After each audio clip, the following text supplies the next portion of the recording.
అమరావతి పనులు వేగవంతం చేసేందుకు వీలుగా వారానికోసారి అథారిటీ సమావేశం ఏర్పాటు చేసింది. ఏపీ సీఎం చంద్రబాబు అధ్యక్షతన సిఆర్డీఏ 44వ అథారిటీ సమావేశం జరిగింది. ఈ సమావేశానికి మంత్రులు నారాయణ, పయ్యావుల కేశవ్, ఉన్నతాధికారులు హాజరయ్యారు. ఎల్పీఎస్ జోన్ 7, జోన్ 10లో మౌలిక వసతులు కల్పనకు అథారిటీ ఆమోదం తెలుపనుంది. ఇప్పటి వరకు 45,249.24 కోట్ల విలువైన పనులు చేపట్టేందుకు అథారిటీ ఆమోదం తెలిపింది. ఇవాళ మరో 2,000 కోట్ల పైబడి పనులు చేపట్టేందుకు ఆమోద ముద్ర వేయనుంది. అమరావతిలో పనులకు టెండర్లు పిలువనుంది సిఆర్డీఏ.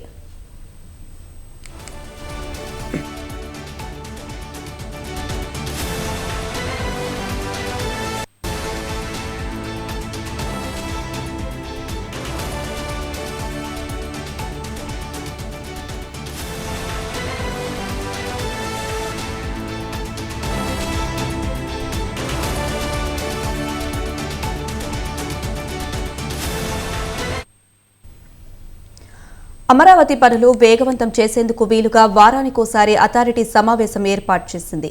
ఏపీ సీఎం చంద్రబాబు అధ్యక్షతన సిఆర్డీఏ 44వ అథారిటీ సమావేశం జరిగింది. ఈ సమావేశానికి మంత్రులు నారాయణ, పయ్యావుల కేశవ్, ఉన్నతాధికారులు హాజరయ్యారు. ఎల్పీఎస్ జోన్ 7, జోన్ 10లో మౌలిక వసతుల కల్పనకు అథారిటీ ఆమోదం తెలుపనుంది.